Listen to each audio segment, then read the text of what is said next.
Hi guys, good afternoon. Today I'm going to be showing you how to build a full stack application. We will build a very simple React form, and after filling it in, we're going to post it to a database that we are also going to create from scratch. For the front end, we'll be using React, and then for the back end, Node.js using Express, and for the database, MongoDB. So after we post the data, we should be able to refresh our REST API to see the information that we have created. So let's jump into it. We're going to create a very simple. I'm using Git Bash for to create the React application. But what we are making is a very simple employee information portal where you just type in the name of the employee and they're added to a database. So cd desktop to go to the desktop, and then we'll say and for us to be able to create React from the command line, I'm using Git Bash by the way, we need to use the command create React app. So if you don't have it, just make sure you've got Node.js installed, Node.js, so that you can use npm. So you npm install create React app and install it globally, so you have access to it on your machine. But this allows you to do this just right straight create React app, and we'll call this employee info. So it's going to take a little bit of time, so I'm going to pause the video and come back after the computer is finished. Hi guys, so I'm back.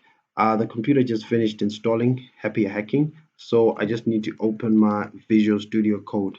What's the name of the file? We called it employee information. So cd into employee information, and we'll open code there.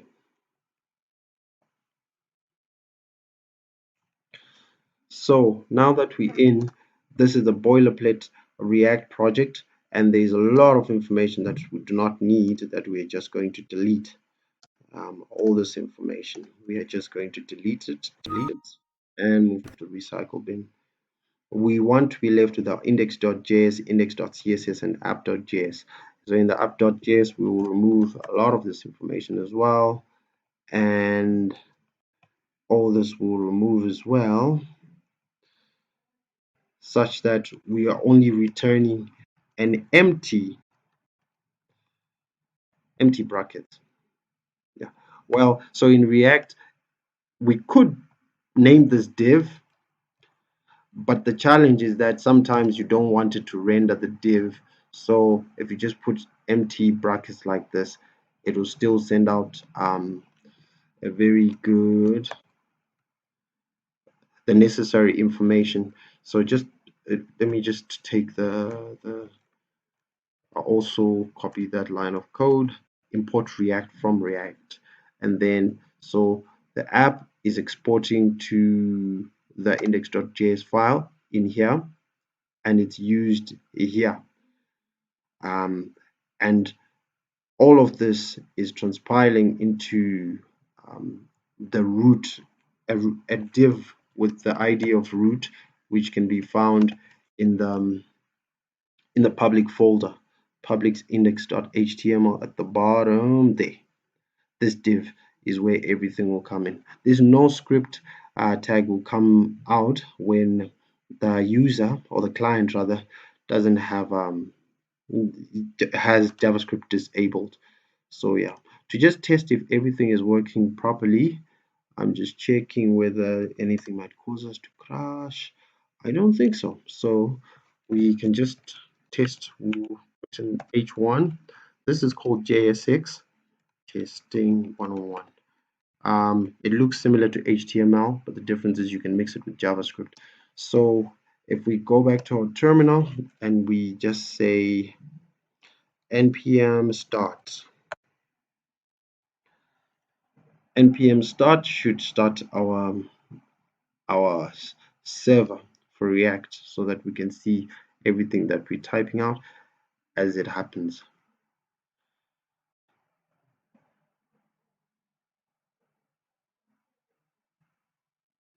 So yep, taking a little bit of time, a little bit of time.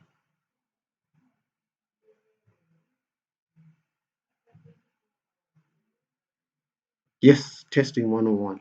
So we know whatever we are writing in here, we'll be able to see the information on that end. Since we're creating a form here, we're going to create a header, and then after the heading, we have a footer, and then after the footer, we will have or rather, we'll have a form first. We have the form, and then form, and then after the form, we'll have the footer. The same structure that you use in an HTML document. The only difference is that this doesn't need to be in here. It can be somewhere else. So these are called components. So you would write it like this. Components start with capital letter. And again, it's the same thing. The form will be here. And the footer as well. So is everything, and the reason why it's red at the moment is because it's wondering where does a header even come from. So we've got to tell it where header is going to be coming from. So a header will import the header from, we're going to create a folder called components, components, and then in that folder we're going to have a header file, and the same thing for the form and the footer. So now let's create these files so that we can see how it all works together. So we're creating in the source folder, we're going to create a folder called components, and then in that folder we're going to create a footer.js. I have no idea why I started with footer. Anyway, header.js, and we have our form.js. Yes. So to in the header JS file, I've just clicked on the header JS file. We need to set up some code for the the header so that we can import React and then we can export the header function. If things moved a little bit too fast for you, I pressed RFC and RFC just allows you to, it's a shortcut to generate this boilerplate code. And if that's not already on your computer, just go to extensions on Visual Studio Code and then search for an extension called Simple React Snippets. It's amazing. It'll help you when you do this, everything will autocomplete. So now we've done this for the header. Just copy that and go to the footer. I paste. The only difference is this will be the footer, and the form, paste again, and the only difference is this will be the form. So if I refresh, it says cannot resolve footer. Just bear with me. I'm trying. Hi guys, so I have no idea why it wasn't working, but I just refreshed and everything is back to normal. Anyway, so let's just continue, and now we see whatever we wrote in the header is being brought out as header, and then there's the testing, there's the form, there's the footer. So let's just put a little bit more sense in those. So in the footer we can have a copy, and we say copyright 2021, and then in the header maybe we'll have an ordered list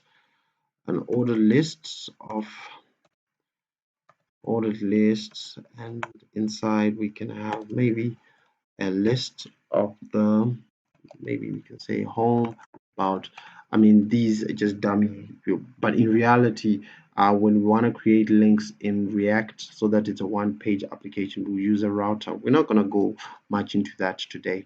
but this is just for illustrative purposes how everything will be stacked on top of each other. So if we go here and just refresh, I have no idea why this is not refreshing. Is it refreshing? Is it refreshing? Because it should show us that list F5. It's not refreshing. Maybe let me just restart the, yeah, let me just restart that. Sometimes these things happen.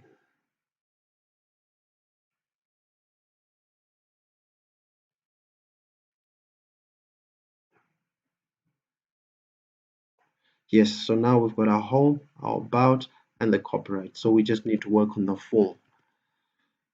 To style all of this, you would just style it in the index.css the same way you would style. The only difference that you should note is when you write class. So for this form, for example, when you write class, you don't write class, you write class name like this, because class is a reserved word in React.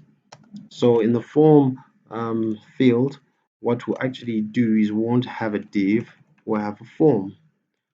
We have a form, and then the form will have inputs. But before I continue, let me show you another way of creating. I actually find this better. They say it's the old way of exporting a component, but I find this better, especially for something like a form where we need to keep state or track of the state, because after we fill in an input form, for example, we need to check what is the value. So again, if we say rcc, it will create a component for us. So form, and so what we want in this is we would like to just instantiate what this form will stand for. So we have a first name. We'll be taking a first name of the employee, and the starting value would just be put blank, and then the last name of the employee, again we'll put blank for that, and then we'll put the age of the employee. And for now we just store a now for that. So what we want to do is we want to return a form. So this form is going to have input fields. So input, and the input will have a type of text, and maybe we'll put a placeholder of uh, first name, first name, and then we'll give it a name, because the name will need it when we post into the database. So name, first name. Just make sure that the way you write it here is the same way that you write it in your database. You see how relevant it becomes when we post into the database later. So we have our last name and last name, and the other last one is number, age, and age. Then we'll need a button, submit the form button, and the button, we'll call it the type, we'll say it's a submit button, and we'll just write submit inside. So the first thing is we need to just destructure our state. So let the first name, last name, age come from this dot state. And then we are going to bind the first name to value will equal to, and to put JavaScript, we use these curly brackets. And so the first name will be equal to that first name on top, and then the last name will be equal to that last name on top, and the value of the age will be equal to the age. Yes, on top. So our form should be ready, but now we need it every time we make a change to first name. We need it to store. So we'll say on change, on change, on change. Would like it to run function called change handler, and we are going to set up the function just now. So let me just make sure that every input field has the same thing. So for that change handler, we'll call it change handler. Is it change handler? Why did I call it change handler? Change handler and change handler. So the change handler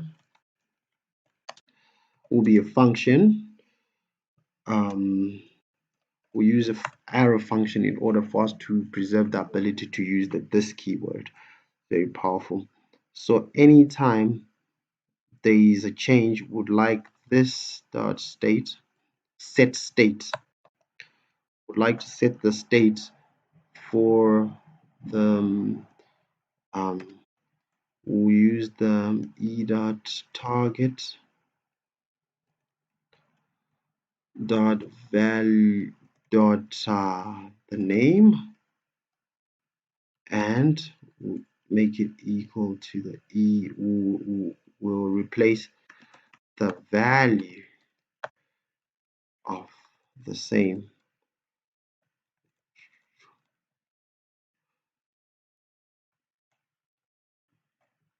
And yeah, we don't have that.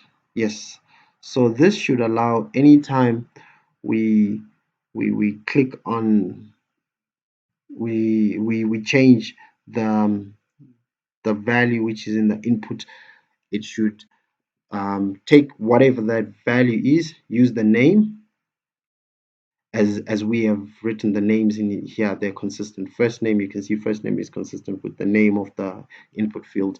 So we then set that name to the tar the because this is key value. So the value of that particular, instead of it being null, will be replaced by whatever will be in that cell. So awesome. So by doing it like this, e dot, it means we don't necessarily need to care whether it's the first name, last name, or age. It will always find whichever is relevant. Then when this submits this form, we say on submit, would like to use the submit handler, and we'll create a submit handler again. Submit handler. Why do I keep calling it handler, guys? Why? So the submit handler, again, we use the arrow function.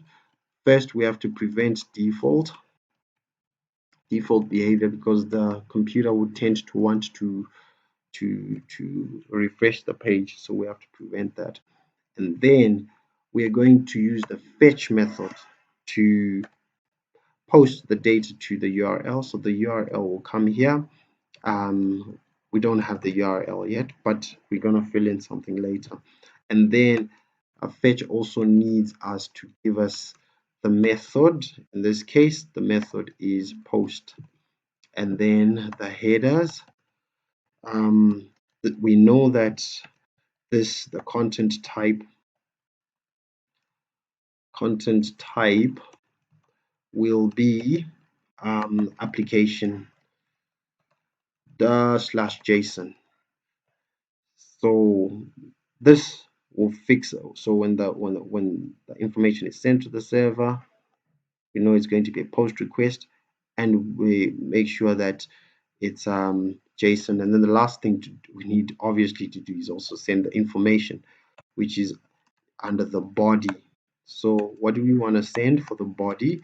We want to change it to, because we need to change the object that we're receiving, because this is an object.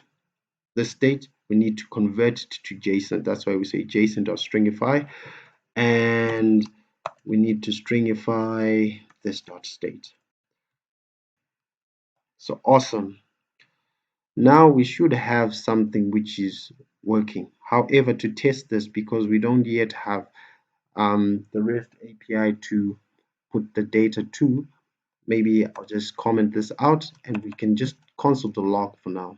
We can just log in the console the the information, this dot state. So moment of truth, if we go back to our submit handler is not defined, line 38, submit handler.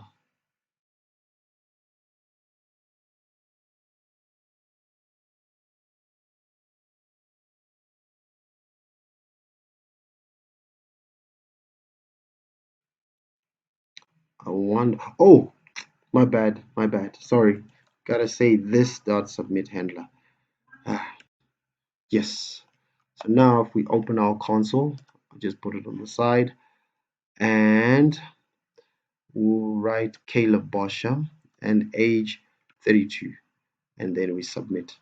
If we go to our console, awesome, now you can see it's submitting. So now if we just have set up the REST API, we know that the information is going to go Caleb Bosher, age 32, which is pretty sick. So the next thing is to set up the REST API is the next task. So I'll just save this. I'll open a separate terminal whilst to create the REST API.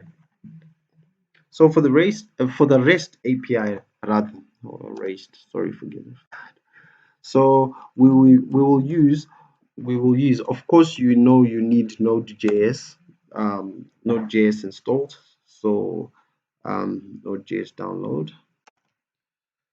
We know we need Node.js download, and we need as well, we will need, because we've got Node.js, we will need to also download the database, and I'm using MongoDB. So if you say MongoDB download, depending on which system you use, you can download the community version. And after you download it, in case you have challenges setting up, especially if you've got Windows, just make sure that when you go to environment variables on your computer, you add it to the path. And let me show you what I mean so that it's not confusing. Just bear with me.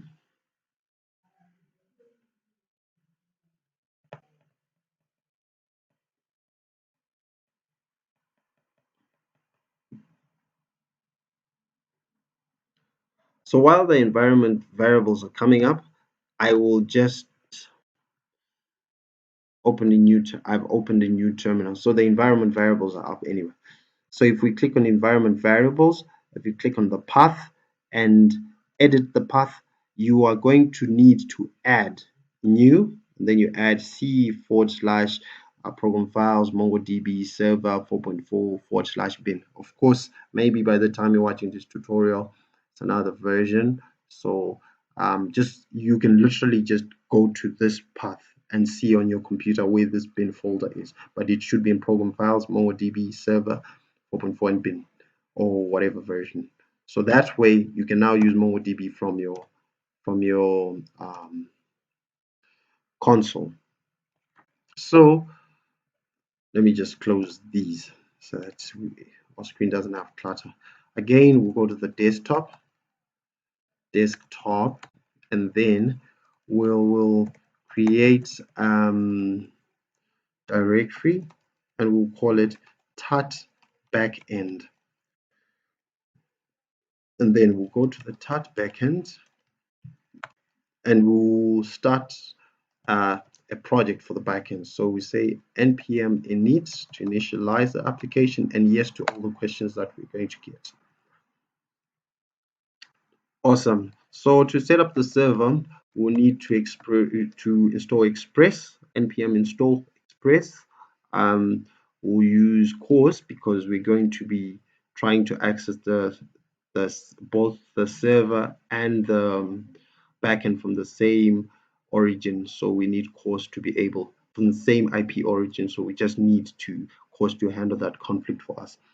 So npm init npm install express cores, and then for any information which is going to be coming from our client side, the one we just created, we needed to we'll use the body parser for that, and to keep our details which might be secretive, such as the path to the database, we'll use .env. I'll show you how to use that to store variables, environment variables in a secret way.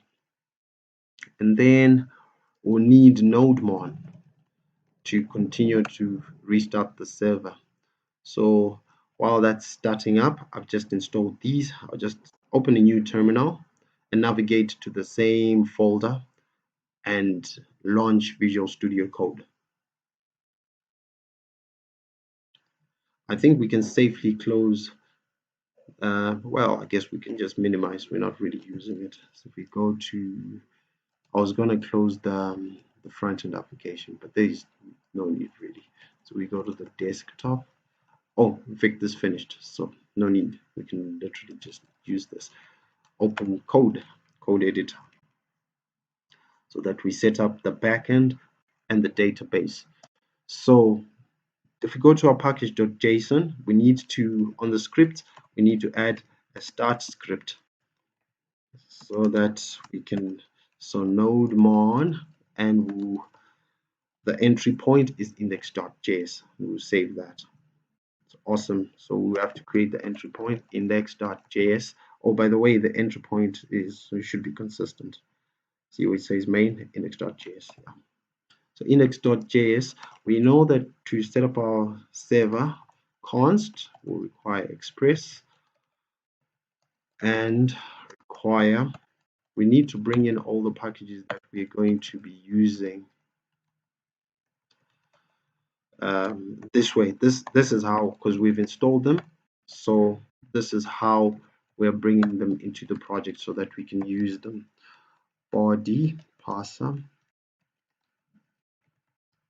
and require. Some of you who would have watched my other videos will understand the process, but I guess it's always practice makes perfect.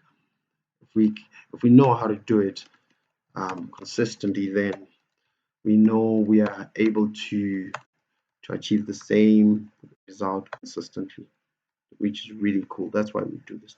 Oh, the other thing which I forgot, which we need to install, is Mongoose for the database.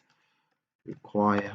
I know we haven't installed it yet, so I will need to actually just do that installation now. npm install Mongoose.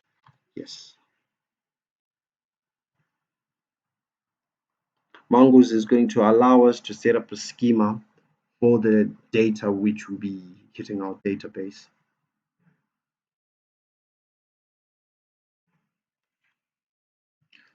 So while that's installing, we'll just set up we'll create the application for the backend. So Express, and we'll ask it to listen on port. We're going to need to set up the port as a separate variable, and we'll just have a callback which will take in case we receive any error. An error, we will need it to if we receive an error, we would like it to console error, the error.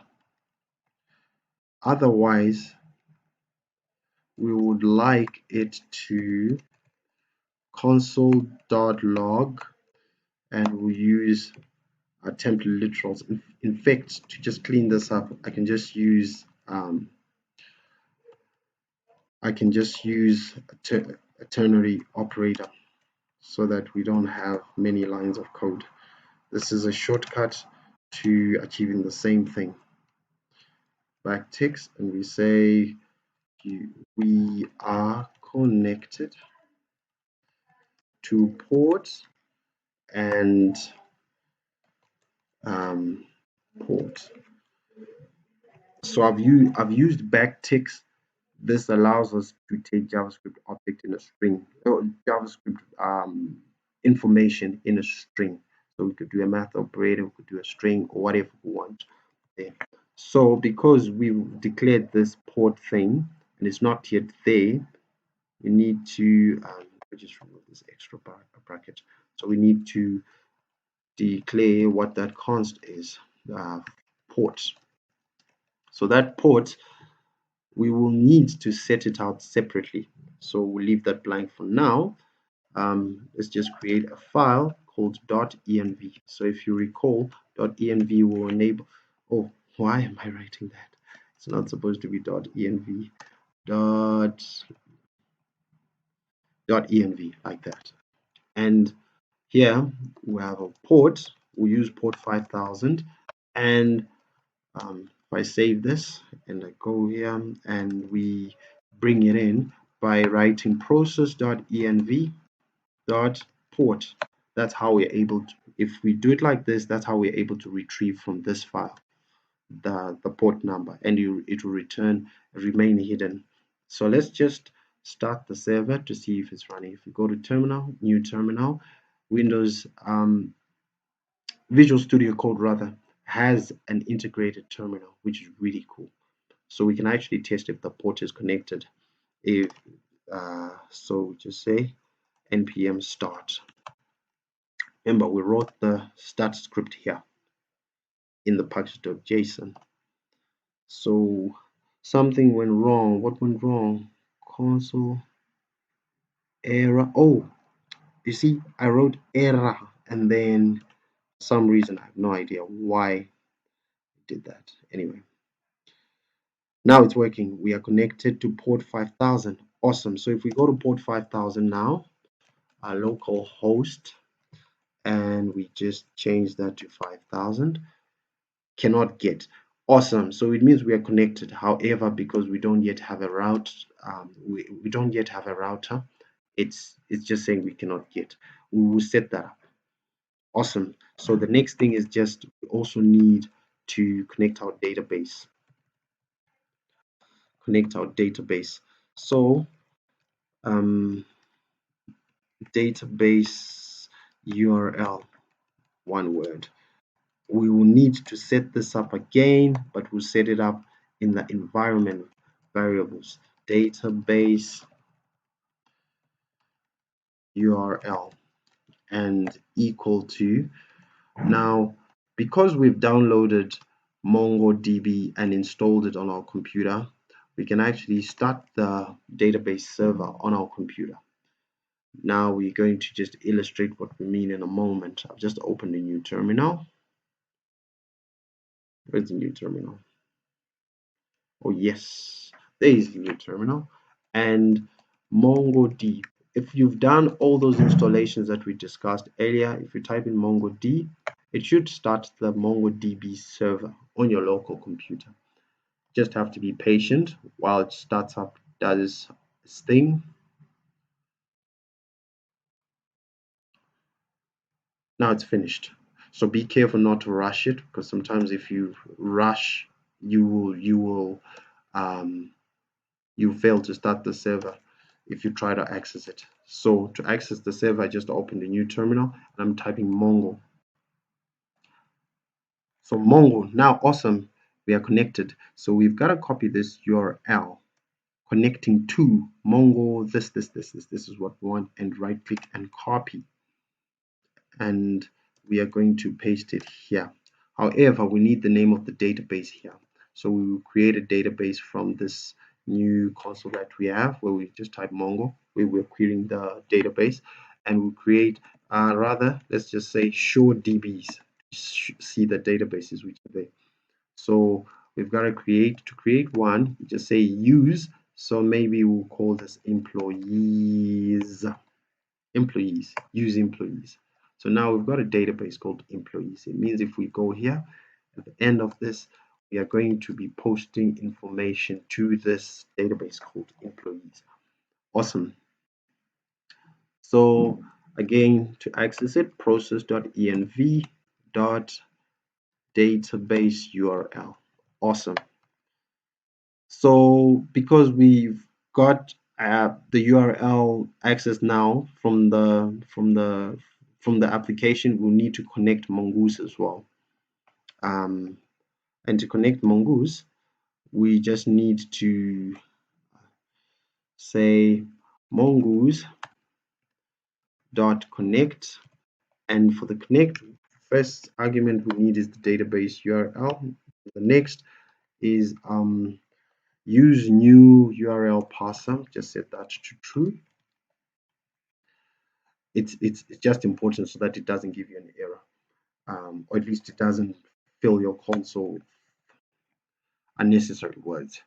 And then the last thing is a callback, where in case that we get an error, we would like to say, in the case that we get an error, I think we've done something similar here. Just copy that and we paste it here. Again, let me just make sure this says error. So if there is an error, console the error, else we are connected. So let me just say database connected and put an exclamation mark. Now, if we restart the server, we should be connected to both. We are connected to port 5000 and the database is now connected, which is awesome. So the next thing that we'll need to do is just set up our middleware. Middleware will allow us to whenever certain routes are hit by the front end, we will know how to treat them. So maybe let me to just make things a little bit cleaner. I'll just say app connection, and I'll just comment that, and then maybe we just say this is database connection. Again, comment that out, and then app initialization, and just comment that as well. Awesome. So I guess maybe let me just put that on top. Yes. So hopefully things are looking a little bit cleaner. And then so what we would like to do is just set up the middleware. The middleware we'll set up just before the connection. We'll call it middleware. So first of all, we want the application to use cores throughout, and then we want the application to also use the body parser.json, and then we'll want to set up the routes. Anytime someone hits a route called employees, we would like it to return the employee router. So we have to set that up because that doesn't exist now. So to do that, we know we're going to just require it, employee router, and we'll require it from the folder. We'll create a folder called router, and inside it will be employee router. So let's just create that. We'll create a folder called router, and inside we'll create an employee router.js. So in this router, we know we're going to need Express to set that up.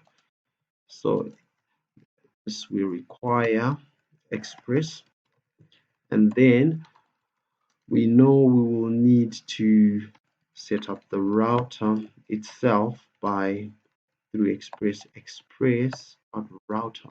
Yes. And then the last thing that we'll need is actually a schema to use whenever the routers are hit. We don't have this yet, so, but again, we are going to set up a folder. the folder, we'll call it our model, and or it will be two folders back because we are currently in the router. So two folders back to go to the root. We have a folder called model, and in the model we have an employee schema. We're going to set that up. This is where we require Mongoose. We're going to set that up, and we know at the end we'll need to exports default exports default exports exports module export.modules module is equal to, we know we'll export the employee router. Did I write that correctly? Exports.module. I think so.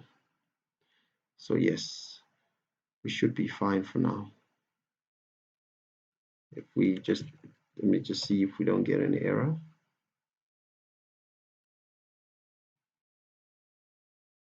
Yes, I think I'm making a mistake here. Export dot modules exports module. Let me just see.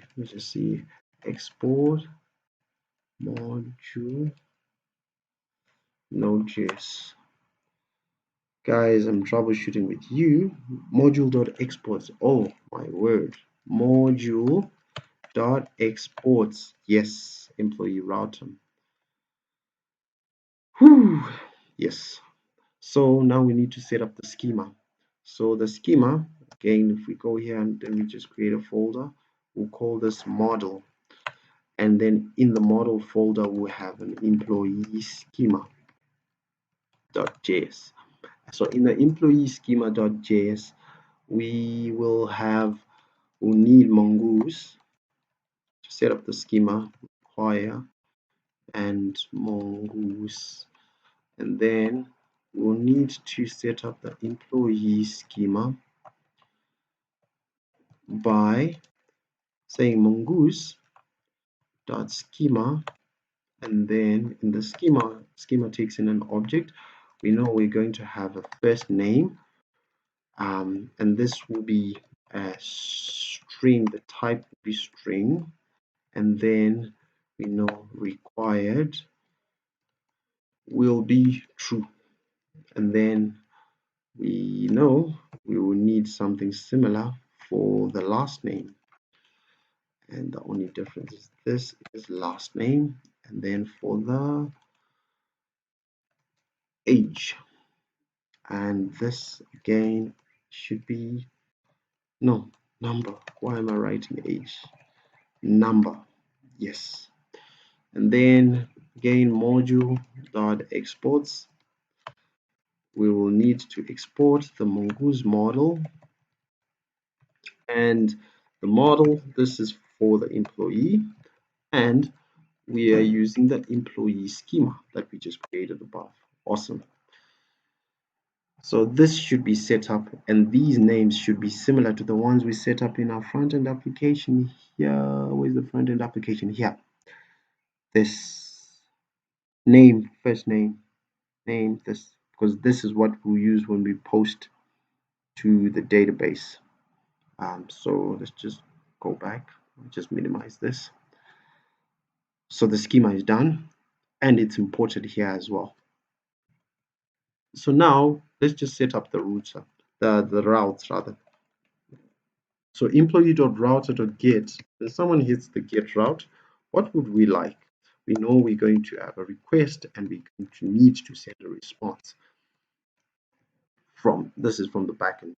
So we know whatever they give us, we know we need to find. We'll bring back everything that's there if it's a get route, and in case we might get an error or response, whichever of the two. If we do get an error, we need to be able to send back to the client Whereas first of all, we need to set the status to 500, which is status for an error, network error. So we set the status to 500 and we send JSON to the user. And this JSON, maybe we'll put a message body and we'll say there we failed to retrieve your data. And then maybe we'll also attach a message error boolean that is true. But in the event where everything works, what would we like to do? We would like to set the status to 200 and then send back JSON to the user of the data that they required. JSON to the user of the data that's required. So res.json response. The response, yes. You need to send back the response. Yes, you need to send back the response. Awesome. So this should take care of our get router. So maybe let's set up a post router as well. Post router. When someone, and this is going to be very useful for the application that we just created on the front end. So whenever someone posts something, so we'll call it a new employee. New employee is posted, would like to use the employee schema. And we know it takes in an object.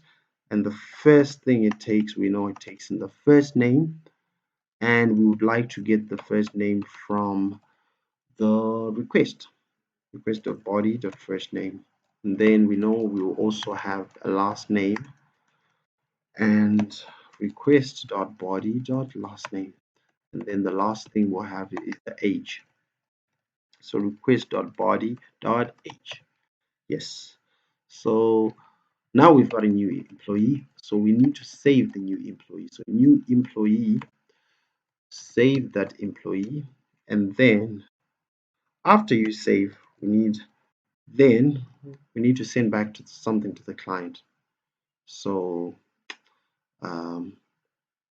to the client, we'll send back data and we'll say data res.json, send res.json data to the client. And then if there is an error, I would like to just catch it, error, and we'll just want to maybe res.json and we'll send the error back to the client side. Yeah, awesome. I think this should actually sort us out. We've set up our get route, we've set up our post.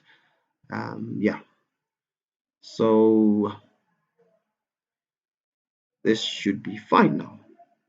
I think we're sorted. Save everything. I just go to the bottom, just restart our server. In fact, let me just clear the console and then npm start to start the server.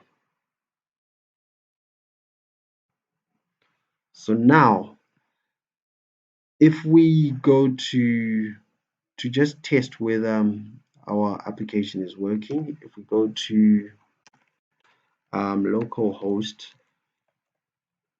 5000 and if we go to the employees route, awesome, so we've got an empty array which is being returned. Now let's see if we fill in the information from our React application, what will happen. So I'll just refresh this and then first name, call it Caleb Bosha, age 32. But now we need to make sure that we uncomment this. Now we know we've got a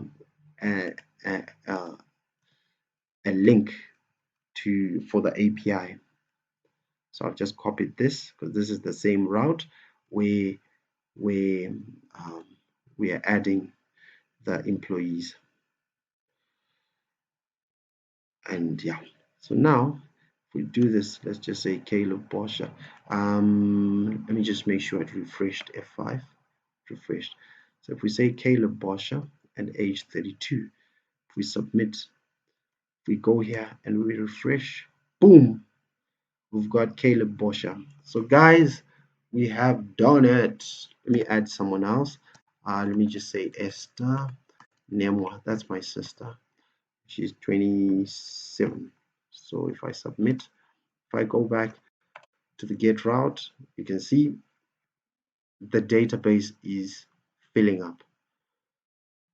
That's it, guys. The tutorial has been long, but I think it has been useful to you guys, and we've gone through what it's like. Let's just go through quickly what we went through. Firstly, went through what it's like to set up a React application, how to import components, and how to return JSX.